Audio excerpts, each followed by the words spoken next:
بسم اللہ الرحمن الرحیم۔ سورہ کوثر، سورت نمبر 108۔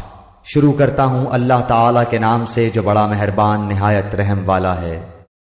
انا اعطیناک الکوثر،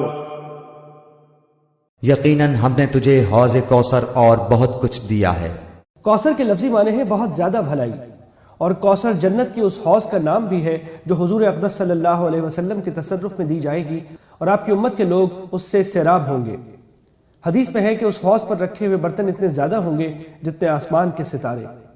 یہاں یہ لفظ اگر بہت زیادہ بھلائی کے معنی میں لیا جائے تو اس بھلائی میں حوض کوثر بھی داخل ہے۔ فصل لربک وانحر،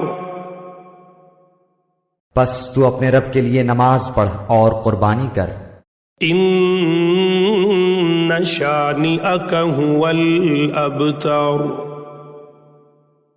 یقیناً تیرا دشمن ہی لاوارث اور بے نام و نشان ہے۔ قرآن کریم میں اصل لفظ ابتر ہے، اس کے لفظی معنی ہے جس کی جڑ کٹی ہوئی ہو، اور عرب کے لوگ اس شخص کو ابتر کہتے تھے جس کی نسل آگے نہ چلے، یعنی جس کی کوئی نرینہ اولاد نہ ہو۔ جب حضور اقدس صلی اللہ علیہ وسلم کے بیٹے کا انتقال ہوا تو آپ کے دشمنوں نے، جن میں عاص بن وائل پیش تھا، آپ کو یہ طعنہ دیا کہ معاذ اللہ آپ ابتر ہیں اور آپ کی نسل نہیں چلے گی۔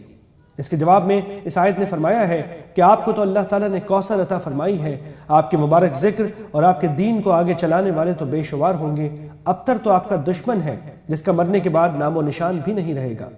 چنانچہ ایسا ہی ہوا کہ حضرت صلی اللہ علیہ وسلم کا تذکرہ اور آپ کی سیرت طیبہ تو الحمدللہ زندہ جاوید ہے، اور طعنے دینے والوں کو کوئی جانتا بھی نہیں، اور اگر ان کا کوئی ذکر کرتا بھی ہے تو برائی سے کرتا ہے۔